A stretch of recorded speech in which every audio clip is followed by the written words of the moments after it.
Saudara Roy Suryo CS yang tadi mendatangi Polda Metro Jaya untuk mengajukan saksi dan ahli meringankan.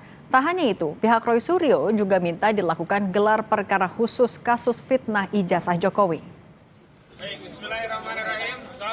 Bersama tim pengacara dan tersangka lainnya dalam kasus fitnah ijazah palsu Jokowi, Roy Suryo menjelaskan kedatangannya hari ini untuk mengajukan nama-nama saksi ahli yang meringankan. Ahli yang dimaksud yakni ahli undang-undang ITE, ahli linguistik forensik, dan ahli pidana. Hal itu diajukan Roy karena menurutnya proses penyidikan yang berjalan lebih banyak melibatkan saksi dan ahli dari penyidik.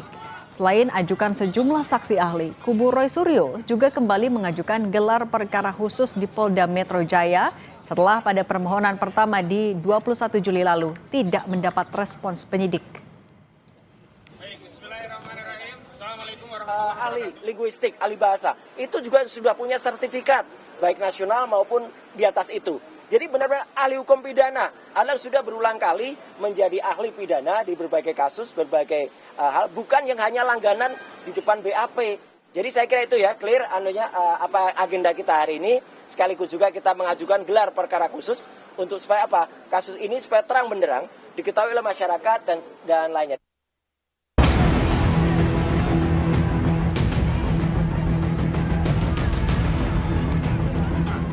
Kemarin waktu saat kasus perdata, Saudara Joko Widodo berulang kali dimediasi justru tidak pernah hadir.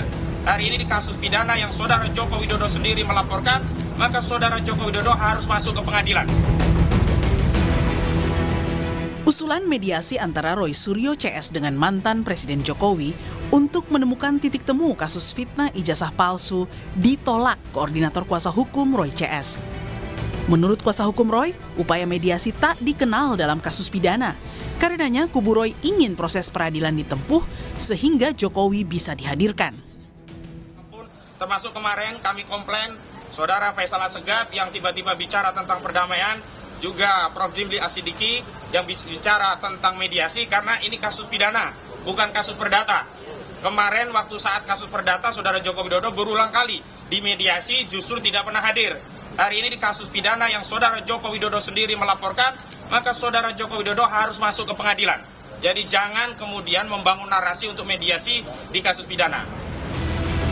Adalah Ketua Komisi Percepatan Reformasi Polri Jimli Asidiki yang mengungkap usulan mediasi muncul dari aktivis 98 Faisal Assegaf saat audiensi dengan Komisi Reformasi Polri.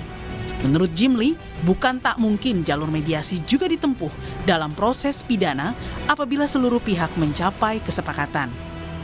Nah, muncul ide-ide antara lain misalnya Pak Assegaf tadi mengusulkan bagaimana bisa nggak mediasi? Oh bagus itu, coba tanya dulu mau nggak mereka dimediasi, ya kan? Baik pihak Jokowi dan keluarga maupun pihak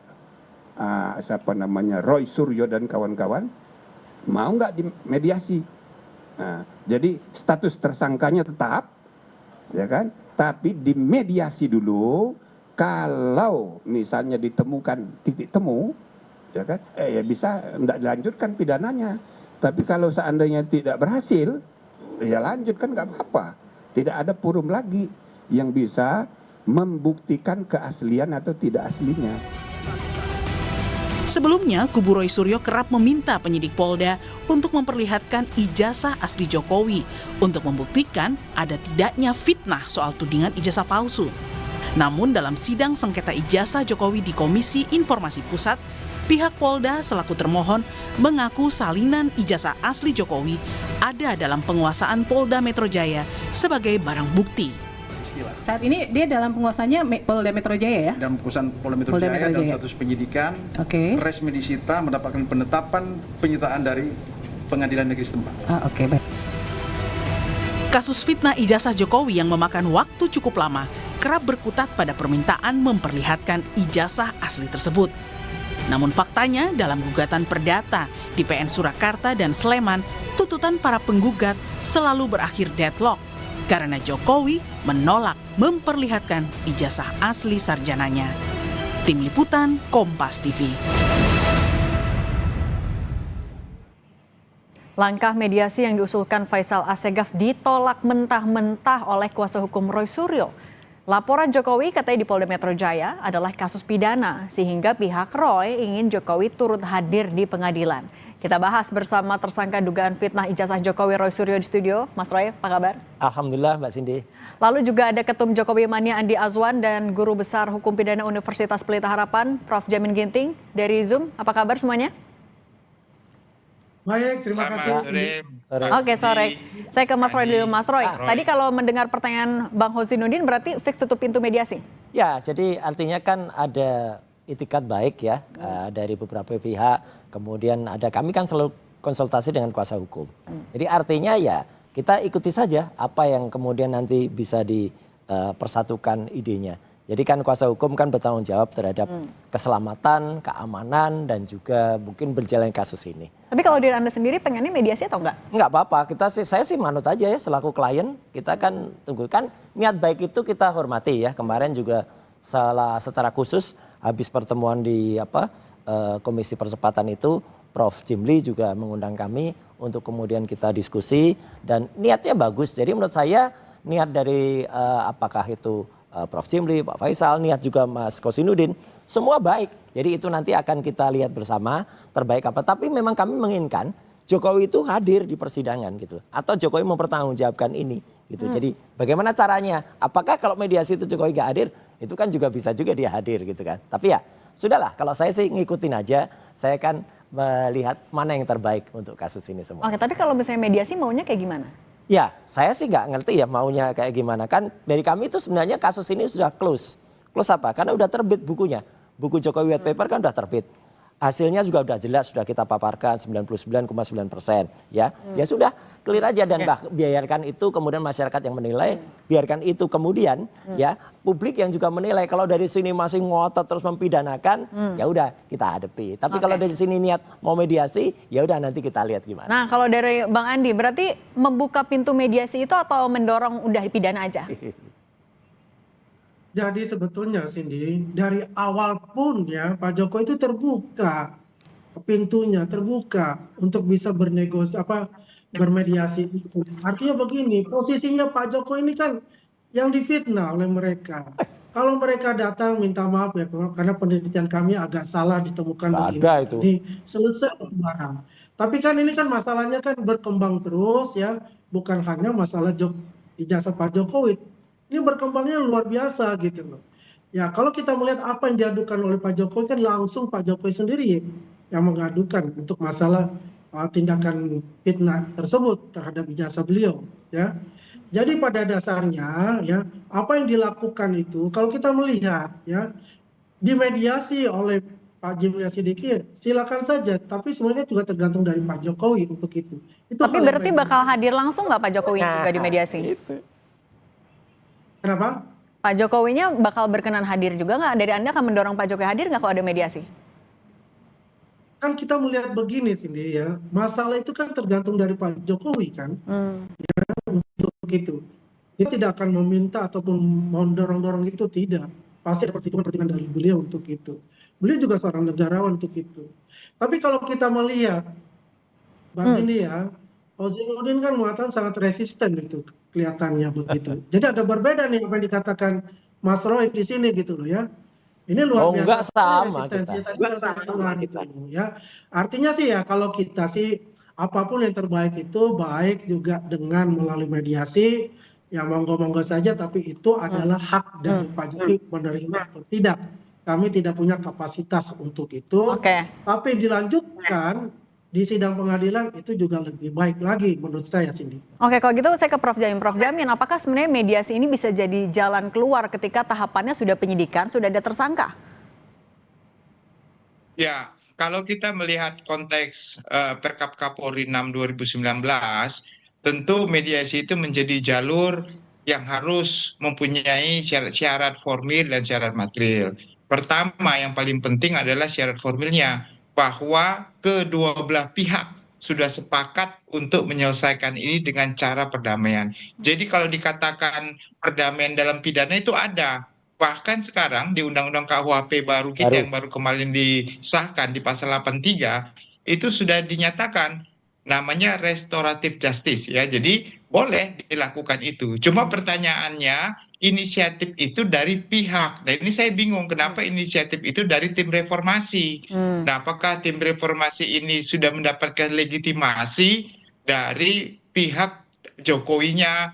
Nah tadi Pak Roy bilang, oh kami belum setuju. Nah berarti kan inisiatif ini muncul secara natural atau memang ada bisikan yang menyampaikan kepada tim reformasi tolong dibantu untuk menyelesaikan untuk mediasi. Nah kalau sampai ada bisikan berarti Pak Roy ini kelihatannya sudah kupingnya dan naik sebelah ini udah merasa oke kita yang benar begitu gitu ya Pak Roy kira-kira.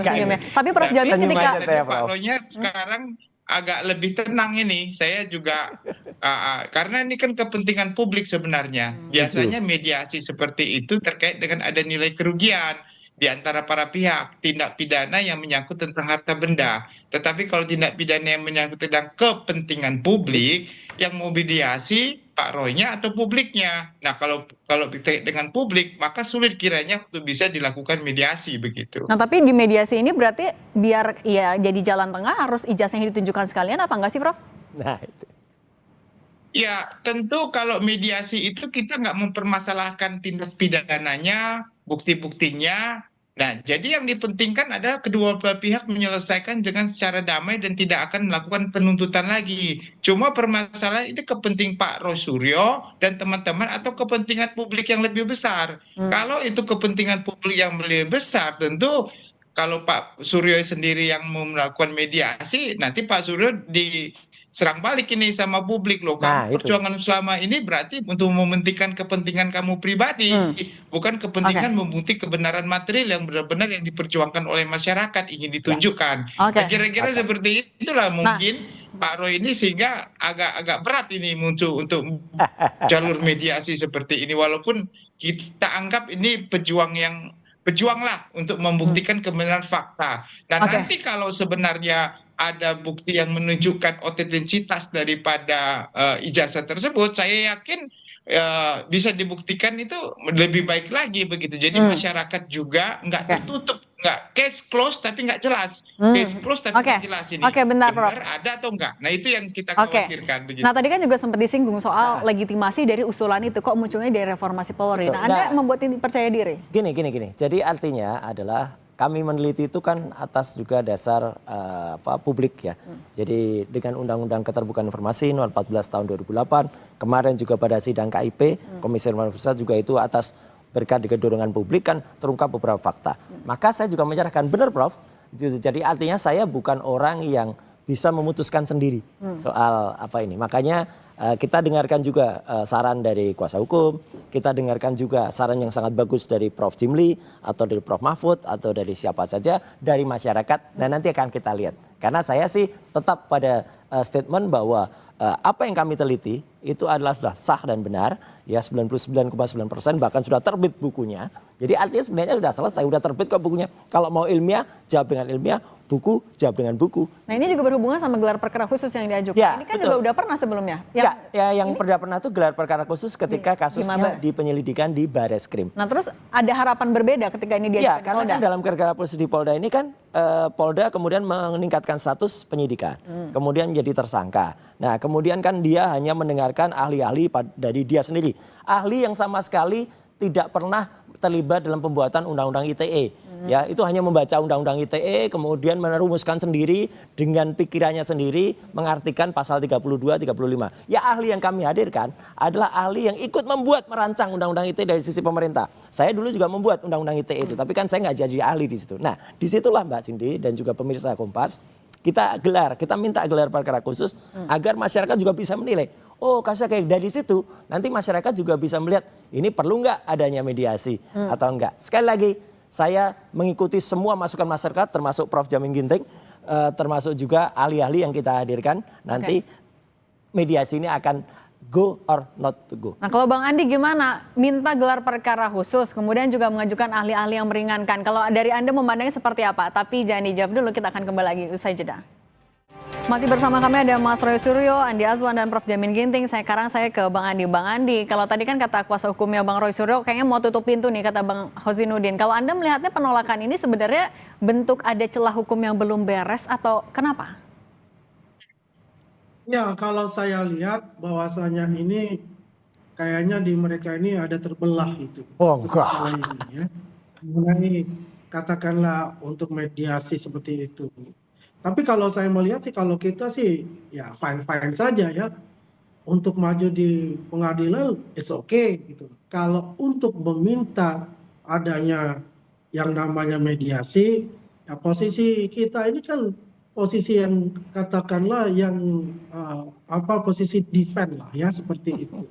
Nah, silakan saja, tapi yang menentukan itu adalah nanti Pak Jokowi sendiri, tidak yang lain-lain untuk itu.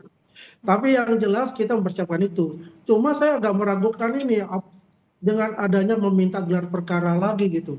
Apakah ini buying time dari Bung Roy Suryo ini gitu loh. Bang Andi ini juga.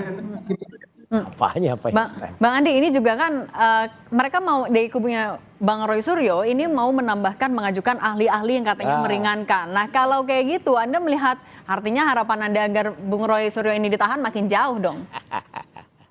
Nggak juga. Nggak juga? Ini kan masalah penahanan itu kan subjektif penyidik, ya kan? Karena ini kan mereka ini bebas untuk ditahan dengan undang-undang RT itu kan ada saksi ahli yang meringankan, yang seperti garansi lah untuk itu ya. Dan juga ada saksi-saksi ahlinya kan belum ada juga yang diperiksa kan seperti itu. Kalau misalnya katakanlah itu diperlukan secara subjektif oleh penyidik ya pasti akan ditahan untuk itu. Misalnya dari dulu misalnya cuma tahan. Kegaduhan lagi, ya kan? Bisa saja gitu loh. Terjadi kegaduhan-kegaduhan ya itu pasti akan ditahan. Karena ada 3 komponen itu, ya kan? Tidak menghilangkan alat bukti, kemudian tidak mengulangi perbuatan, tidak melarikan diri, kan seperti itu. Yang jelas apa yang diajukan oleh Bung Roy dan kawan-kawannya itu mengenai mediasi itu ya itu satu langkah bagus juga menurut saya ya. Tapi kan tidak menghilangkan juga dari status tersangka itu. Nah nah itu Mas Roy, tapi Anda menambahkan ahli untuk meringankan Anda, ini Anda mau memperlambat atau menghindari penahanan? Itu adalah sebuah konsekuensi dari yang di sana ngajukan ahli-ahli yang nggak ahli itu. Kenapa ahli-ahli yang nggak ahli? Ya jelas betul banyak sekali statement dari Prof Mahfud, dari Prof Jimli sendiri, dari misalnya Prof Kamarudin Dayat, dari mantan Kabar Eskrim Pak Susno Duaji, Pak Ugroseno, bahwa pasal 32 dan 35 itu kan sangat tidak tepat. Katanya barangnya analog ya. Kemudian kok dipakai pasalnya yang pasal digital, pasal elektronik. Nah dari situ kan sudah jelas amburadul keterangan dari ahli mereka. Itulah makanya kami hadirkan ahli ITE yang mengahli betul di dalam pembuatan undang-undang ITE. Ahli teknologi yang menguasai dari analog, itu profesor tuh, sampai dengan digital. Jadi dia bisa menguji barang yang analog dengan digital. Tapi berarti Anda merasa saksi atau ahli dari penyidik memberatkan atau merugikan Anda? Iya pasti. Pasti ahli yang dipilih kan ahli langganan yang cuman bisanya berahli di depan BAP itu aja, dan orangnya juga itu aja kok gitu. Orangnya juga berkali-kali kita juga lihat kan banyak gagal itu juga gitu. Artinya kan ini Pak Andi Aswan ketawa ini kan dari dulu kan memang kelompoknya Andi Aswan ini kan hanya bisanya bilang ditahan itu rompi orange mana gitu loh. Oke, kita dengerin Bang Andi. Iya. Kecap itu bisa jadi nomor 1 walaupun kecap itu busuk. Nah ini kalau kecap dari sana tuh busuk banget semuanya ya. Kecap yang sudah basi lah gitu. Ahli-ahlinya kayak gitu. Nah kalau dari Bang Andi gimana? Mereka masih mengajukan ahli-ahli loh. Iyalah ahli beneran. Bukan ahli-ahlian. Oke, dengerin dulu Bang Andi. Silakan. Kemarin ada ahli juga tuh di RB itu. Cerita itu sangat menarik karena oke lah, he's a good salesman untuk itu ya. Tapi kalau kita lihat ahli yang disampaikan ya sampai 20 ahli itu bukan main-main gitu. Artinya memang kuantitas tidak menentukan keahlian. Kapabilitas untuk bisa dipertanggungjawabkan. Satu saja kalau ahli beneran selesai kualitas. Ya kan? Karena masalah ahli beneran dikatakan oleh Bung Roy itu kan versinya Bung Roy, gue punya ahli beneran, silakan saja. Iya, kan? ahli beneran ini. Kalau dari pihak kami ataupun dari Polda Metro Jaya mempunyai ahli yang punya kompetensi untuk itu, abal-abal. Ya, sama saja gitu. Tinggal bagaimana saja nanti, the battle of law-nya itu bisa saling mempertahankan argumentasinya. Begitu Cindy. Oke, kalau dari Prof Jamin gimana? Sebenarnya sejauh mana ahli yang akan dibawa oleh Bung Roy Suryo nanti akan bisa meyakinkan penyidik? Ya, begini, kita harus bedakan laporannya. Kalau di Baris Krim itu Pak Jokowi yang melaporkan, sehingga laporan itu dianggap tidak bisa ditindaklanjuti karena kurang cukup bukti. TPUA itu. Nah, kalau kurang cukup bukti atau itu bukan suatu tindak pidana, maka dari pelapor berkewajiban mempertanyakan kenapa tidak cukup bukti. Nah, kalau belum dirasa cukup menyatakan ahli yang dari Kabaris-Krim itu menyatakan sudah cukup, tadi pelapor merasakan tidak cukup, maka dia bisa menghadirkan. Ya, jadi di Baris-Krim itu kan laporan dari Pak Suryo ya, Pak Suryo dari TPUA, Prof. Kalau yang di Polda gimana, Prof? Ya. Polda Metro Jaya. Dari TPUA. Kalau di Baris-Krim itu TPUA. TPUA, Prof. Ya, TPUA ya. Nah, jadi kan kelihatan itu kan bahwasannya Suryo yang mau menghadirkan ahli ini di Baris-Krim kan, bukan di Polda kan? Di Polda. Di Polda ini, Prof. Kalau di Polda, makanya dari awal harusnya sudah dihadirkan. Kenapa baru sekarang dihadirkan? Sudah Harusnya kita dari usulkan, awal Prof, kan tapi punya belum hak direspon. itu. Oh, belum direspon. Nah, itu kesalahan Polri itu kalau begitu. Nah, jadi itu. Kesamaan arusnya diterima. Jadi KUHP itu memberikan hak kepada terlapor untuk menghadirkan saksi-saksi dan ahli yang menurutnya dapat ya meringankan, kalimat sebenarnya bukan meringankan, yang seharusnya dapat menguntungkan orang tersebut dan harus diterima, wajib diterima karena itu hak begitu. Nah, kalau belum pernah harus diperiksa begitu. Jadi apakah nanti keputusan akhirnya tetap sebagai tersangka itu lain pihak ya, tapi tetap harus diterima dan dipertimbangkan. Itu hak, nggak boleh itu dilanggar begitu. Tapi Prof oke. Tapi Bang Andi ini gimana? Kalau mendengarnya katanya ini sebenarnya ahli yang diajukan harusnya udah diperiksa dari jauh-jauh hari. Anda melihat ada hal yang aneh juga nggak di sini? Ini kalau saya percaya Polda Metro Jaya nggak mungkin mereka itu gegabah seperti itu. Pasti mereka mengikuti aturan dari kepolisian sendiri maupun dari KUHP itu sendiri. Saya tidak percaya bahwa mereka itu tidak diundang untuk itu.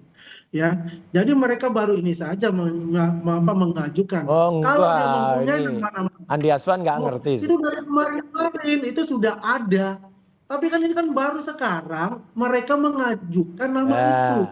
Dan saya yakin itu sudah lama diminta oleh Polda Metro Jaya. Mana saksi ahli yang dari pihak Roy Suryo dan juga saksi yang menentukan menurut Prof Jamin tadi. Nah, ini kan baru sekarang tadi dimasukkan nama-nama Andi Aswan kan bukan pihak pun terkait langsung, jadi nggak ngerti. Gitu. Karena mereka itu adalah ya inilah kualitas ASN. orang yang nggak ngerti. Kalau mereka ASN kan nggak juga ngerti, harus meminta berani ngomong hukum, bahkan berani menerangkan teknis di salah satu TV yang nggak jelas sama sekali. Inilah kualitasnya. Gampang sekali untuk plot twist kayak gitu. Tidak mungkin Polda Metro Jaya itu melakukan hal seperti itu. Kualitas termul kayak gini nih. Oke, kalau gitu, ya, Prof. Nah, Prof Jamin, tapi ini kan juga ketika sudah dia tersangka, kemudian pertanyaan akhirnya adalah soal penahanan. Ketika konteksnya seperti ini, penahanan jadi hal yang urgent tidak? Prof Jamin, singkat saja.